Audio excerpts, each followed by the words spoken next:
this just dawned on me. Doesn't the ODAC has sort of like a strange way to manage the conference, right? Yeah. Um. Well, I started that, to be honest, Uh-huh. and I regret it now. It's a mistake. Uh-huh. It's a big Yeah. mistake. People don't want to hear me say that, but I started it back when I was at Hampton-Sydney, like the movement of it all, right? And other coaches like jumped in and did a great job with it, Yeah. the conference. But our conference is too good not to be getting multiple teams in the NCAA tournament. It's a joke. Yeah. It's a joke. Yeah. So we have to manipulate the schedule Right. to increase strength of schedule numbers. Yeah. Because the bigger the league, the lower your strength of schedule numbers are going to Yeah. be, because too many teams are bringing losses Yeah. to the table because they're losing games in the It's league. just natural, right? Right. It's just a natural. Yeah. So originally, sort of what I had proposed, I wish I could still have the email, but it was basically a copy of what the ACC was doing at the time, playing 8-game schedule, which made sense then. But since then, the league has grown, and now we have we're going to have 13 teams again next year.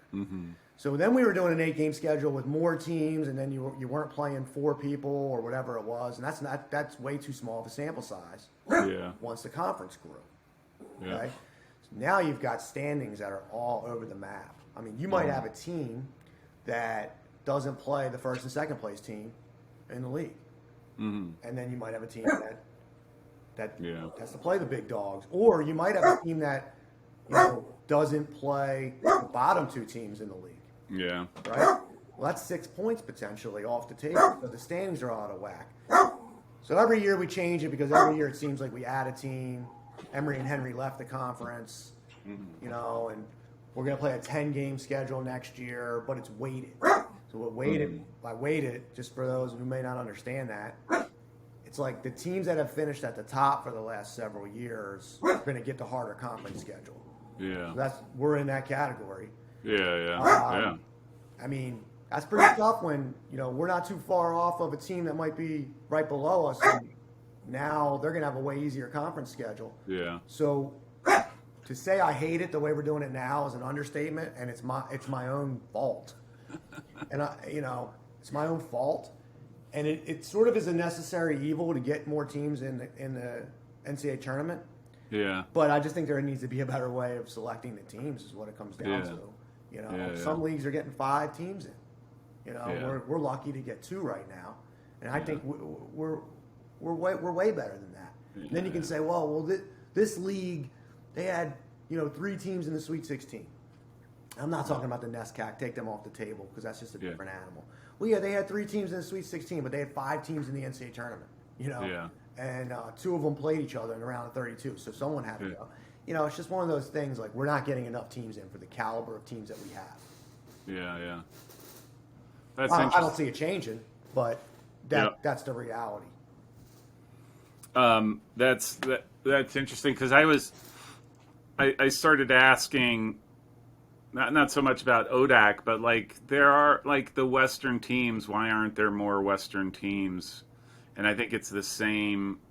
They basically, they end up, by nature, they end up beating each other silly, until basically the Sweet 16 starts. And But then there's the other trick too, right? Like if my school is up in the Mid-Atlantic region more, I can go find a team that's going to win 12 games from a bad league, smack them, and boost my strength of schedule. That's the game that people play.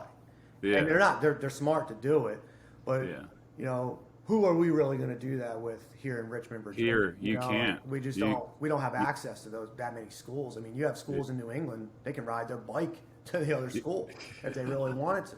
And some of those schools are teams that win a lot, but they may not be, as good as some of the ODAC teams. Yeah. Teams that we play non-conference.